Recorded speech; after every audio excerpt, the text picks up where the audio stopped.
برای چند قرن این تزارا بودن که به روسیه حکومت میکردن، اما اوایل دهه 1900 یه سری تغییراتی به وجود میاد. سیاستمدارای لیبرال از تزار یعنی نیکولای دوم میخوان که پارلمان منتخب مردمی رو تشکیل بده و از اون ور طبقه کارگر شروع میکنن به قیام کردن و همین قیام باعث میشه سیاست‌های روسیه کم کم عوض بشه و یه انقلاب به وجود بیاد. من هدیه‌ام، به 20 خوش اومدی.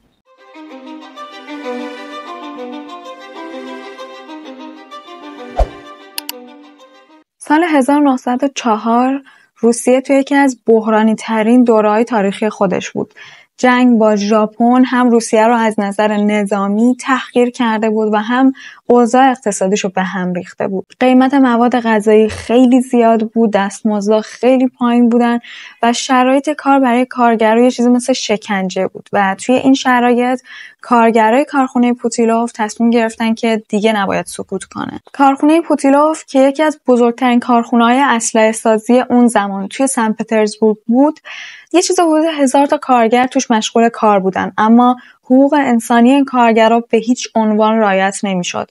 اونا روزای طولانی کار می‌کردن، محیط کارشون پر از دود و کثافت بود و در آخر یه دستمزدی بهشون داده می‌شد که باهاش تیکه نونم نمیتونستن بخرن. حالا تصور کنی یه کارگری که صبح تا شب داره جون میکنه ولی آخر ماه پولش به خورد و خوراکش هم نمیرسه. توی این شرایط حتی یه جرقه کوچیک هم میتونه یه آتش خیلی بزرگ به وجود بیاره و این جرقه دقیقاً توی 29 دسامبر 1904 زده میشه. اول یه توضیح کوتاهی بدم راجع به یه کشیش ارتدوکس به اسم گورگی گاپون که خودش یه جورایی حامی کارگرا بوده و نقش بزرگی هم توی این داستان داشته. تقریباً گاپون از قبل یه اتحادیه کارگری را انداخته بوده به اسم اتحادیه کارگران کارخونه‌های روسیه و با این اتحادیه می‌خواست که صدای کارگرا رو به گوش تزار برسونه. البته گاپون یه شخصیت پیچیده‌ای داشته و سال 1906 انقلابیان میفهمن که اون یه سری روابطی با پلیس روسیه داشته و به جرم خیانت میکشنش در نهایت. داستان از اونجا شروع شد که یه سری از کارگرای کارخونه پوتیلوف که درخواست اینو داشتن که حقوقشون بیشتر بشه در عوض اخراج شدن و این یه سیگنالی بود به بقیه کارگرا و اونا تصمیم گرفتن که اعتراض کنن. تقریبا 1000 تا کارگر دست از کار کردن کشیدن، اعتراض کردن و بزرگترین اعتصاب کارگری اون دوره اتفاق افتاد. کارگر برای اعتراضشون یه سری درخواست مشخص داشتن. می‌خواستن که حقوقشون بیشتر بشه، ساعت کاریشون کمتر بشه و مهمتر از همه این که حقوق انسانی داشته باشن.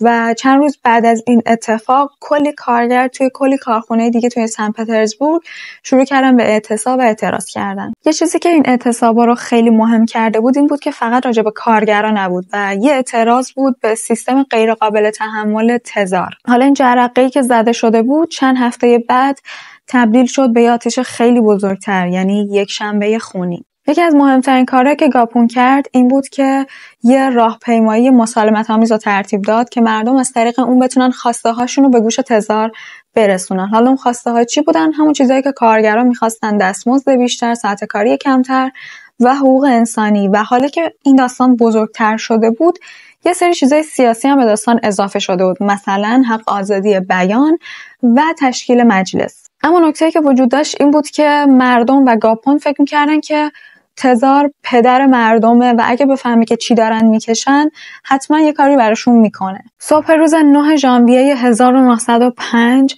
کلی کارگر به همراه خانواده هاشون راه میافتن به سمت وینتر پلس یا همون کاخ زمستونی که یه چیزی مثل کاخ سفید آمریکاست ولی توی سن پترزبورگ. مردم با خودشون پرچمای مذهبی برده بودن، عکس تزار رو برده بودن و حین این راهپیمایی داشتن سرودهای دعاگونه میخوندن. ولی چیزی که نمیدونستن این بود که تزار اصلا توی کاخ نبود و چیزی که در انتظارشون بود نیروهای امنیتی بودن که از قبل آماده شده بودن. وقتی که مردم به کاخ نزدیک میشن سربازا بهشون هشدار میدن که دیگه جلو نیان، ولی مردمی که از گرسنگی و سختی دیگه خسته شده بودن تصمیم میگیرن که ادامه بدن. توی یه لحظه سربازا شروع به شلیک کردن میکنن به زنا، مردها و حتی بچه‌ها و هیچ کس توی اون شرایط در امان نبوده. توی اون روز چند صد نفر کشته و زخمی میشن و خیابونای سن پترزبورگ از خون مردمی که مسالمت آمیز دنبال حقشون بودن قرمز میشه. گاپون از اونجا زنده فرار میکنه و بعد از اون میگه که دیگه خدایی وجود نداره و تزار دشمن مردم روسیه است. یک شنبه خونین باعث شد که مردم بفهمن دیگه نمیتونن به تزار اعتماد کنن و حتی کسایی که تا قبل از اون حامی سلطنت بودن بعد این اتفاق جبهشون عوض کردن. سال 1925 فیلمساز روسی به اسم ویچسلاو ویسکوفسکی میاد یه فیلم صامت درباره اتفاقای یک شنبه خونین میسازه به اسم The 9th of January. بعد از اون اتفاق روسیه دیگه نمیتونست آروم باشه. کارگرا، کشاورزا و حتی دانشجوها شروع کردن به اعتصاب. حتی روستایی‌ها هم شروع کردن به اعتراض کردن. خانواده‌هایی که نسل‌ها داشتن زیر فشار اربابا زندگی میکردن تصمیم گرفتن که دیگه سکوت نکنن. حالا یه نگاهی بندازیم به 2 گروه مهم انقلابی. بولشویک‌ها و منشویک‌ها. این 2 جناح از حزب سوسیال دموکرات کارگری روسیه اومده بودن ولی خیلی با هم دیگه متفاوت بودن. اول بریم سراغ بولشویک‌ها. رهبر این گروه ولادیمیر لنین بوده و اونا میگفتن که انقلاب باید خیلی سریع، قاطع و با خشونت باشه و هدفشون این بود که تزار رو از بین ببرن و قدرت رو بدن به کارگرا و کشاورزا. بولشویک‌ها خیلی با برنامه‌ریزی عمل می‌کردن، فعالیت‌های زیرزمینی داشتن، اعتصابات رو مدیریت می‌کردن و درگیری‌های مسلحانه انجام میدادن. منشویک‌ها رهبرشون جولیوس مارتوف بوده و اونا به تغییرات تدریجی و دموکراتیک اعتقاد داشتن. میگفتن که روسیه هنوز برای انقلاب آماده نیست و اول باید یه دوره سرمایه‌داری رو بگذرونه. این 2 گروه اصلا نمیتونستن با هم کنار بیان و نتیجهش این شد که انقلاب 1905 روسیه نمیتونست یه رهبر مشخصی برای خودش داشته باشه. وسط این انقلاب روسیه درگیر جنگ با ژاپن هم بود و یکی از مهمترین نبردهایی که داشتن نبرد موکدن بود که از 23 فوریه تا 10 مارچ ادامه داشت و این درگیری نزدیک موکدن پایتخت منچوری اتفاق افتاده بود و نتیجهش میشه پیروزی ژاپن و شکست روسیه. این اتفاق باعث میشه که بیشتر از قبل از محبوبیت تزار کم بشه برای اینکه بالاخره هرچی نباشه مسئولیت جنگ به عهده اون بوده. توی این شرایط که مردم منتظر جرقه‌اند تا آتیش بگیرن، شورش پوتمکین تو تاریخ 27 جون 1905 اتفاق میفته. توی دریای سیاه یک کشتی جنگی بزرگ به اسم رزمناو پوتمکین در حال گشت زدن بوده. از بیرون یک کشتی با ابهت و قدرتمند به نظر میرسیده ولی توش اتفاقات دیگه‌ای داشته میافتاده. ملوانایی که توی این کشتی بودن از شرایطشون خیلی ناراضی بودن. از ساعت کاری زیادشون، از رفتار بد افسرهای کشتی و از غذایی که بهشون داده می شده. یه روز آشپز کشتی ظرف گوشت برای ملوانا میاره و همه حالشون از بوی گندش به هم میخوره و میبینن که کرما دارن توش میلولن ولی آشپز اصرار میکنه که نه اینا کرم نیستن. یکی از ملوانا به اسم گریگوری واکولنچوک اعتراض میکنه و میگه که ما آدمیم، حیوان نیستیم که همچین غذایی بخوریم. همین باعث میشه که بقیه این شجاعت رو پیدا کنن که اعتراض کنن و فرمانده ایوگنی گولیکوف تهدید میکنه و میگه که هر کسی که اعتراض کنه اعدام میشه. یه جو بدی توی کشتی به وجود اومده بوده و ملوانا احساس میکردن که یا الان باید یه کاری بکنن یا برای همیشه باید توی این وضعیت بمونن.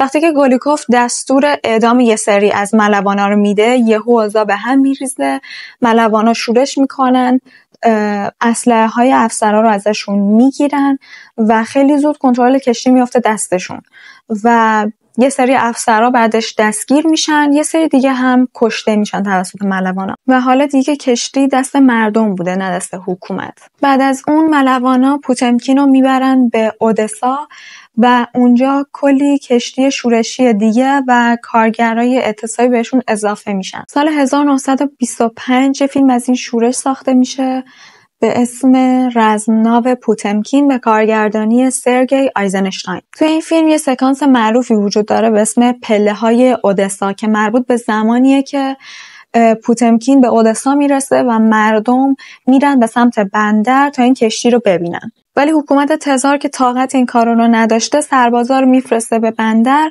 تا به مردم حمله کنن و سربازا به کارگرا، کشاورزا، حتی بچه‌ها شلیک میکنن. تو تاریخ 13 اکتبر لئون تروتسکی که یه فعال سیاسی تبعیدی بوده یواشکی به روسیه برمیگرده و دلیلش برای این برگشتن این بوده که میخواسته رهبر انقلاب بشه. به محض اینکه برمیگرده برای یه حزب بولشویک تبدیل به یه چهره خیلی مهم میشه. تروتسکی با مهارت سخنوری و ارتباط گرفتن با توده ها خیلی زود تبدیل میشه به یه مدافع قدرتمند انقلابی. تروتسکی توی سن پترزبورگ اولین شورای کارگری همون سوویت رو تشکیل میده که کارش مدیریت کردن اعتراضا و چیزای مربوط به انقلاب بوده.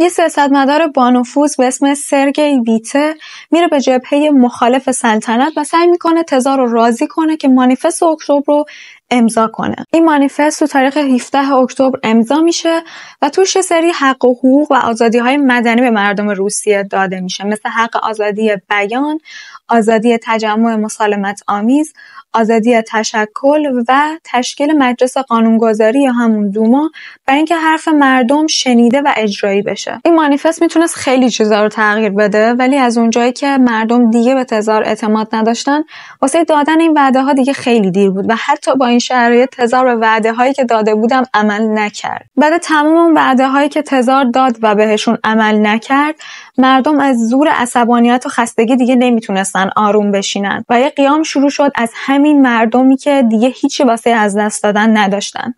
قیام مسکو. سوویت تصمیم میگیره که یه حرکت بزرگی راه بندازه و توی این داستان هم همچنان بولشویکا و منشویکا با هم دیگه درگیر بودن. بولشویکا میگفتن که یه قیام مسلحانه باید اتفاق بیفته و منشویکا میگفتن که نه، این فقط اوضاع رو بدتر میکنه. و چی شد؟ آخر شورا تصمیم گرفت که تو تاریخ 7 دسامبر 1905 یه اعتصاب عمومی اعلام کنه.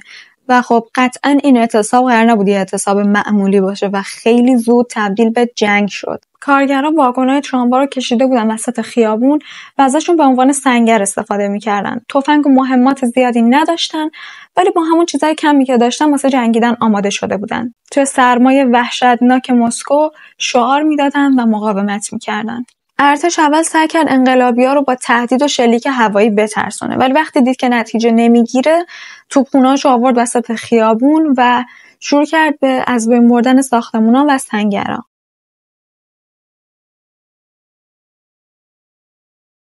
پرسنیا یه بخش مهمی از قیام مسکو بود، کجا یه محله‌ای پر از کارخونه‌ها و خونه‌های کارگرا، یه جایی که صدای ماشینالات با صدای مردمی که از زور کار دیگه خسته شدن هر روز با هم قاطی میشد. وقتی قیام توی بقیه شهر داشت کم کم سرکوب میشد، همه چی اومد سمت پرسنیا. مردم با همون سلاح‌های کم و دستازشون کلی مقاومت کردن، ولی در نهایت بعد چند روز دولت تزار کنترل اون منطقه رو از دستشون گرفت. یه چیز حدود 1000 نفر توی این قیام کشته شدن و کلی آدم دیگه هم زخمی یا دستگیر شدن. مردم تونستن تا 18 دسامبر مقاومت کنن و بعد از اون خیابون پر شده بود از جنازه ها و سنگرهای خراب شده. توی سپتامبر 1906 تزار مثلا واسه این که مردم آروم کنه اومد یه قانون اساسی جدید منتشر کرد. و شاید فکر کنین که اوضاع بالاخره قرار بود یه تغییری بکنه، ولی خب این قانون بیشتر یه نقشه بود واسه اینکه تزار تختش رو محکم‌تر نگه داره و دهن مردم رو ببنده. تو این قانون اساسی تزار گفته بود که ما قراره یه دومایی تشکیل بدیم، ولی خب واقعیت این بود که دوما قرار نبود قدرتی داشته باشه و تزار قرار بود بازم هر کاری که دوست داره بکنه. مثلا دوما میومد یه قانونی رو تصویب میکرد و اگه تزار باهاش حال نمیکرد اون قانون رو وتو میکرد. حالا وتو چیه؟ یه قدرتیه که یه شخص یا نهادی داره که باهاش میتونه تصمیم اکثریت رو رد کنه و اینکه تزار این حقو داشت یا اینکه میتونست هر تصمیمی که دوما میگیره رو رد کنه. حتی اگه یه روز از دست نماینده هم کلافه میشد کافی بود بگه که خدافظ برین خونه هاتون، دوما کنسله. و خب همین کارم کرد. حالا که قیام به نتیجه نرسیده بود و تزار هر کاری که دوست داشت میتونست بکنه، دیگه چی کار باید میکرد؟ ترسوندن مردم تا دیگه فکر این کار رو به سرشون نزنه. یکی از اولین کسایی که دستگیر و محاکمه شد پیوتر شچورین بود، یکی از رهبرای کمیته اعتصابات، که دادگاه اومد اتهامش رو سنگین‌تر کرد و گفت که اون شورش رو سازماندهی کرده و مردم رو علیه دولت تحریک کرده. حکمش اعدام با طناب دار. این وسط وضعیت کارگرا و مردم عادی که توی خیابون دستگیر شده بودن حتی بدتر هم بود. چند صد نفر بدون اینکه بدونن چرا به اتهام همکاری با شورش محاکمه شدن. این محاکمه شدنها برای دولت تزار بیشتر شبیه یه بازی بود. ورود به دادگاه مساوی با محکومیت. تو کل این ماجرا دادگاه‌های نظامی ابزار اصلی دولت تزار بودن. این دادگاه‌ها خیلی سریع برگزار می‌شدن، توش خبری از دفاعیه نبود و معمولاً حکما از قبل مشخص شده بود. طبق آمار فقط توی چند ماه بیشتر از 200 نفر اعدام شدن و نزدیک 1000 نفر که یکی از اونا تروتسکی بود به سیبری تبعید شدن. این وسط یک گروهی هم بودن به اسم The Black 100 که حامی رژیم تزاری و خاندان رومانوف بودن و به نظر اونا دشمن اصلی تزار یهودیا بودن و اونا بودن که باید نابود می شدن. زمانی که دادگاه‌ها داشتن برگزار می شدن تزار یه سری از افراد این گروه رو هم به خاطر قتل عام مربوط به شورش‌های ضد یهودی محاکمه میکنه. اما رهبرایی مثل ولادیمیر لنین اومدن از این محاکمه ها به عنوان ابزارهای تبلیغاتی استفاده کردن تا عصبانیت مردم رو از تزار بیشتر کنن و تزار شاید تونست چند سال بیشتر دووم بیاره، ولی چند سال بعدش همین عصبانیت باعث شد که انقلاب 1917 کار تزار رو برای همیشه تموم کنه. خب این هم یه ویدیو راجع به تاریخ روسیه. امیدوارم که دوست داشته باشین ویدیو رو. اگه دوست داشتین یادتون نره که لایک کنین و اگه نظری داشتین راجع به ویدیو، اگه چیزی بود که گفته نشد، خوشحال میشم که کامنت بذارین و به هم بگین و یادتون نره که چنل منو سابسکرایب کنین. من هدیم. خدافظ.